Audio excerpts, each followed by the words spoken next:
एक आइलैंड है जंजीबार, हाँ। वहाँ पर उनकी जो लैंग्वेज है इंग्लिश और स्वाहिली बोलते हैं। Third biggest language is Gujarati, not Hindi, Gujarati. हर जगह गुजराती में आपको लिखा दिखेगा। तो ऐसी है लाइक गुजराती पॉपुलेशन इंडिया के बाहर, स्पेशली इन अफ्रीका मुझे देखा। हाँ। बहुत ज़्यादा रिच कम्युनिटी है वो लोग। भाई आपकी ना एक वीडियो बहुत वायरल हुई थी इंस्टाग्राम पे, आप एक जगह पे थे, one of the coldest cities in the world, जो -60 डिग्रीज था। Right. तो वो एक्सपीरियंस कैसा था वो बताओ। बेसिकली क्या था कि मैं 17 साल या 18 साल का हूँगा मैं। तो मैंने एक्चुअली एक प्लान बनाया था कि मैं इंडिया से हिचहाइक करूँगा साउथ अफ्रीका तक। अच्छा। तो मैं इंडिया से निकला, बांग्लादेश गया, फिर वहाँ से मैं म्यांमार गया, फिर म्यांमार से थाईलैंड, लाओस, चाइना, तो आप बॉर्डर्स भी हिचहाइक करके? हाँ, आइलैंड करके क्रॉस करता। किसके साथ? ट्रक वालों के साथ, किसी कार वालों के साथ पैदल कर लिया। तो वो आपके पासपोर्ट देखते थे तो शौक नहीं होते थे कि ये ट्रक वालों के साथ आप क्या कर रहे हो? जनरली उनको कोई मतलब नहीं होता कि ठीक है जाओ, और हिचहाइकिंग समझ में आ जाती है लोगों को मोरलेस। मतलब एशियन कंट्रीज में भी समझ जाते हैं लोग। हाँ, जैसे आप बांग्लादेश जा रहे हो तो वो हो सकता है ना समझते हो उस कॉन्सेप्ट। बांग्लादेश में बिल्कुल नहीं समझ रहे थे। उन्हें क्या है, लिफ्ट नहीं देगा कोई। मैंने कहा देगा, रुको तो। तो एक ट्रक ड्राइवर ने मुझे पूरा बांग्लादेश लिफ्ट दिया था। अच्छा। ट्रक बंदे के साथ गया था, रात भर गाने चला के, इंडियन गाने चला रहे थे। भाई तो पर जैसे बॉर्डर्स आप क्रॉस करते हो, चेकिंग नहीं होती ज्यादा? चेकिंग्स होती है। मेरे पास सारा प्रॉपर डॉक्यूमेंटेशन था ना। मैं ऐसे ही तो इंडिया से थोड़ी निकल गया था। मैं एकदम सब कुछ, मैंने रिसर्च किया था कि नहीं इस देश का चाहिए वीज़ा, इस देश का नहीं चाहिए वीज़ा, इस देश का वीज़ा यहाँ से मिलेगा, ये सब कुछ लेके मैं निकला था इंडिया से। अच्छा। तो किसी बॉर्डर पे आपको सबसे ज्यादा परेशान किया गया हो, कौन सा है वो? परेशान किया गया हो border, I don't think so उस ट्रिप पे कभी हुआ था कभी कुछ ऐसा। लेकिन एक बार सर्बिया पहुंचा था तो हुआ था मेरे साथ कि बहुत ज़्यादा परेशान किया गया था। क्या हुआ था? कि क्यों यहाँ पर आ गए हो, तुम सच में ट्रैवलर हो या नहीं? क्योंकि इंडियंस जाते हैं ना सर्बिया, वहाँ से फिर यूरोप भाग जाते हैं। उसमें मेरे पास कोई स्ट्रॉन्ग वीज़ा नहीं था, नहीं मेरे पास US UK कोई वीज़ा था ही नहीं मेरे पास।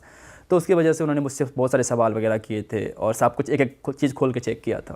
तो ऐसा परेशान किया था उन्होंने मुझे। भाई वो आप बता रहे थे कोल्डेस्ट एरिया। Yes, coldest. तो मैं पहुंचा वहाँ से किर्गिस्तान, और किर्गिस्तान से मुझे लगा कि मुझे जाना है अब the coldest inhabited place in the world. क्योंकि मैंने एक वो देख लिया था, डॉक्यूमेंट्री देख ली थी वहाँ की।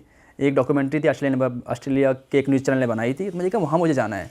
और वहाँ से, क्योंकि मैं सारी लैंड जर्नी कर रहा था, मैंने फ़्लाइट नहीं लेने का कसम खा रखा था कि फ़्लाइट लूँगा ही नहीं मैं। तो वहाँ से तकरीबन 10,000 किलोमीटर था। मैंने कहा चलो चलते हैं। तो हिचाई करके निकल गया मैं एकदम।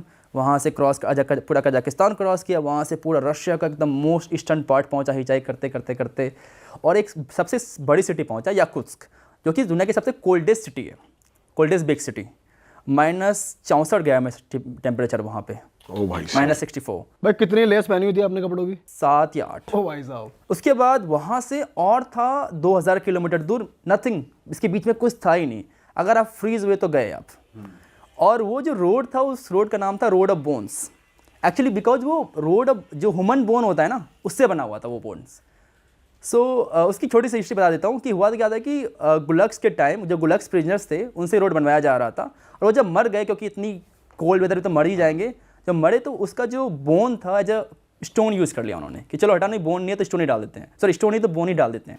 अरे तो एवरी 1 मीटर जितनी आप कदम लोगे उतने लोग वहाँ मरे हुए हैं, उसके अंदर दफनाए हुए हैं। बेसिकली आप शमशान के ऊपर चले जा रहे हो। एक रोड बनी हुई है एकदम क्रेजी भाई, 2000 किलोमीटर लंबी रोड। और कितना क्रेजी है वहाँ पर रहना, क्या क्या अलग चीजें हैं इतने टेम्परेचर सब पे कुछ रहना। अलग है वहाँ पे। तो समझ ही नहीं आता कैसे लोग रहते हैं वहाँ, क्यों ही लोग रहते हैं। अब बाहर नहीं सकते 10 मिनट से ज़्यादा। 10 मिनट के बाद आपको फील होगा कि क्या हो रहा है, सब कुछ एकदम। और जो घर है उनका इंफ्रास्ट्रक्चर ऐसा है कि वो गर्म रहते ही हैं या इतने अच्छे से बने हुए हैं कि अंदर ठंड नहीं लगेगी आपको? ह्यूमन आई थिंक हर जगह रहने का जुगाड़ लगा ही लेते हैं। तो वो लोग भी वहाँ पे पहुँच गए। उनका मेन खाना मीट है। उनके पास जो घोड़े होते हैं वो होते हैं, उसको काट के खाते जाते हैं। उनका मेन फिशिंग है और खाते हैं घोड़े बहुत ज़्यादा वो लोग। घोड़ा इज़ द बिगेस्ट फूड खाना देर। और तुमने यहाँ पे कौन से चैलेंजेस फेस करे सिंस वो एकदम यार इतना ठंडा रहता है? बात ये है कि वहाँ जाने के लिए लोग थे ही नहीं। एक छोटा सा गांव है जहाँ पे 500 लोग रहते हैं और वो दुनिया का सबसे ठंडा जगह है जहाँ पे लोग रहते हैं। -72 डिग्री सेल्सियस गया है वहाँ पे, -72 डिग्री सेल्सियस। हमारा फ्रीजर -30 रहता है, -20 हाँ सही में। तो -40 डिग्री सेल्सियस। और वहाँ पे मैं पहुँचने के लिए कुछ मिल नहीं रही थी। तो वो रोड पे मुझे लिफ्ट मांगना पड़ रहा था। सब लोग मुझे बोल रहे थे तो मर जाएगा। सब रशियन मुझे वार्न कर रहे थे कि यू विल डाई। मैंने कहा नहीं, मैं पहुँच जाऊँगा। तो वो रोड पे मैं 3-4 दिन तक लगातार लिफ्ट मांगता रह गया। और एक बार ऐसा हुआ था कि 3 दिनों तक कोई लिफ्ट मिली ही नहीं मुझे। मैं 3 दिनों तक लगातार रोड पर खड़ा हूँ मैं और लिफ्ट मांग रहा हूँ। 3 दिन तक आप रोड पे हो? हाँ, रोड पे हूँ। और पास में एक कैफ़े थी, थैंकफुली उस कैफ़े में जाके मैं रुकता था जब ठंडी लगती तो मुझे तो। अरे बाप रे यार।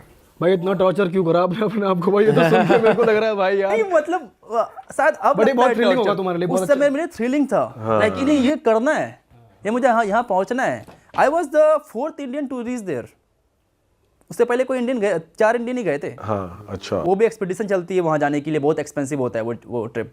वो रशियन लेके जाते हैं बड़े बड़े कार में स्टफ। हिच हाइक करके आप पहले ही हो गए। हाँ पहले ही इतना पहुंचा। भाई आपने इंडियन ट्रक ड्राइवर्स के साथ भी टाइम बिताया और बाहर के ट्रक ड्राइवर्स के साथ भी टाइम बिताया है, कुछ आपको डिफरेंस लगा पर्सनैलिटी में, या ये लोग क्योंकि इतने लंबे टाइम तक रोड पे ही रहते हैं इनका माइंडसेट भी थोड़ा अलग, थोड़े लोनली होते हैं, कैसे क्या या सेम ही होते हैं, कैसा रहता नहीं है? मुझे एक बात लगा कि अगर यूट्यूब वगैरह चला रही नहीं तो कम से कम कंडक्टर तो बन ही जाऊंगा मैं। बैक वैक तो करवा ही दूंगा। इंटरनेशनल एक्सपीरियंस भी मेरे पास है। लेकिन हाँ ट्रक ड्राइवर्स वगैरह की जो लाइफ होती है ना डिफरेंट है इंडिया के बाहर।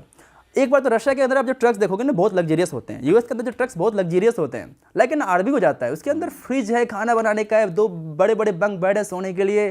तो रशिया के अंदर अलग ही ट्रक्स होते हैं, एकदम बड़े कंफर्टेबल ट्रक्स होते हैं। तो वो आपको शेयर करने देते थे बेड अपना? हाँ या बोले आ जाओ सो जाओ ऊपर, कोई दिक्कत नहीं है, आके ऊपर जाकर सो जाओ, ऐसे लोग बोलते हैं रशिया के अंदर। अच्छा। और इंडिया में कैसे बोलते थे? इंडिया में भी अच्छे हैं एकदम, वो चाय बनाएंगे आपको, खिलाएंगे पिलाएंगे एकदम, वो भी बहुत हॉस्पिटेबल है।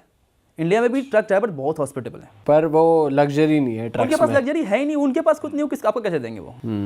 उनके पास जो है वहीं पे आपको देंगे, जो हो सकता है वही आपको ऑफर करेंगे। बट वो बहुत रिच है लाइक अपने दिल से, कि जो भी था मुझे खिलाते थे पिलाते थे। इंडिया में भी उन्होंने किया ये। पर जब आप ये कोल्डेस्ट एरिया में थे तो मैंने देखी थी उस टाइम आपकी वीडियो, पानी वानी आप उछाल रहे थे तो वो जम जा रहा था, ऐसा कुछ हाँ भी हो रहा था? ऐसा होता है एक्चुअली। वो जो पानी है ना वो गर्म पानी रहती है, वो ठंडी पानी नहीं रहती है। अच्छा। वो गर्म पानी को आप जब फेंकते हो हवा में तो वो बर्फ बन जाती है तुरंत, इंस्टेंटली। भाई ऐसी कौन सी कंट्री है जो आपका ड्रीम था जाने का कि भाई मेरे को यहाँ जाना है, पर जाके इतना मज़ा नहीं आया कि यार सोचा तो कुछ और था? एक्चुअली क्या था कि जब मैंने जैसे बताया कि मुझे पढ़ाई करने के लिए जाना था, तो Germany was the best option कि जर्मनी जाओ। जर्मनी में ना बहुत सारे एजुकेशन भी फ्री हो जाती है। एजुकेशन फ्री है, जितने भी तुम इंडिया में इंजीनियरिंग करोगे तुम जर्मनी में इंजीनियरिंग कर लोगे। तो वहाँ पे एक ड्रीम था जाने का।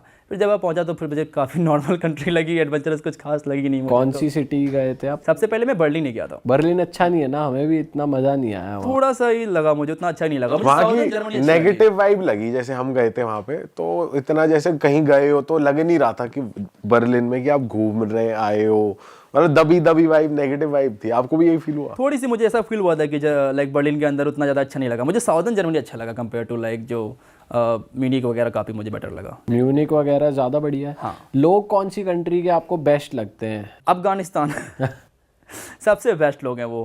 कितने मेहमान नवाज लोग हैं। कुछ भी आप बोल दो, आप एक बार बस बोल दो कि आप इंडिया से हो, कोई आपसे पैसे 1 रुपये नहीं लेगा और ज़बरदस्ती आपको लाइक देंगे ही। लाइक नहीं आप दे ही नहीं सकते मुझे पैसे आप। भाई ये हमने बहुत सुना है यार कि ऐसा होता और जितना वो उनका प्यार इंडियन के प्रति उतना नफरत पाकिस्तानी के प्रति है। बहुत ज़्यादा नफरत है उनका। है। उनसे डबल पैसे ले लेते हैं। हाँ एक बार एग्जाम्पल था, मैं अफगानिस्तान में था। बेसिकली क्या इतने इंडियंस वहाँ जाते नहीं है, सिंस पाकिस्तान का बॉर्डर लगता है अफगानिस्तान के साथ, तो पाकिस्तानी जाते रहते हैं अफगानिस्तान के अंदर। तो एक टैक्सी ड्राइवर था, टुक ड्राइवर, और वो मुझे लेके गया और फिर मेरे से वो 500 रुपये मांगने लग गया। तो मैंने कहा यार 2 मिनट तुम लेके आया है, 100 रुपये भी नहीं होंगे, तो 500 कैसे मांग रहा है? तो बोलता है तुझे 500 देना पड़ेगा, ये देना पड़ेगा। फिर मैंने बातों में बोल दिया था इतना तो इंडिया में भी नहीं लगता। तो फिर अच्छा भाईजान आप इंडिया से हो? मैंने कहा हाँ मैं इंडिया से हूँ। फिर वो बंदा मेरे से पैसा लिया ही नहीं। उसने मुझे 10 बार सॉरी बोला। उसने बोला कि मुझे लगा कि आप पाकिस्तान से हो। भाई आप अफगानिस्तान में फंस भी गए थे जब आपको इंडियन एम्बेसी कॉल करना पड़ा था, वो क्या हुआ था? हुआ क्या था कि 2020 में मैं पहली बार अफगानिस्तान गया था, जब उस समय यूएस और अफगानिस्तान की लड़ाई चल रही थी। यूएस और जो तालिबान आपस में झगड़ा कर रहे थे। तो मैं चला गया और जाने के बाद मुझे जो लोकल मिलिट्री उन्होंने पकड़ लिया था, मुझे और मेरा एक फ्रेंड था ब्रिटेन, हम दोनों को उन्होंने पकड़ लिया ताकि, क्योंकि अनसेफ है ये बोल कर उन्होंने पकड़ा था।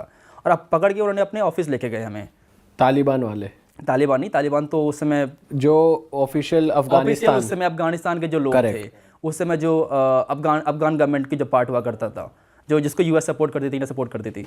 तो वही मुझे ऑफिस लेके गई और फिर उन्होंने कॉल कर दिया हमारे एम्बेसी, इंडियन एम्बेसी को और यूएस एम्बेसी को। इंडियन एम्बेसी का तो पहले 4 घंटे के बाद कॉल रिसीव हुआ, कॉल उन्होंने बैक किया मुझे। और कॉल करते ही सबसे पहले बोलते हैं तो क्यों आया यहाँ पर? पापा को पता है कि तुम यहाँ पर हो? पापा को पता है? हाँ, पापा को पता है।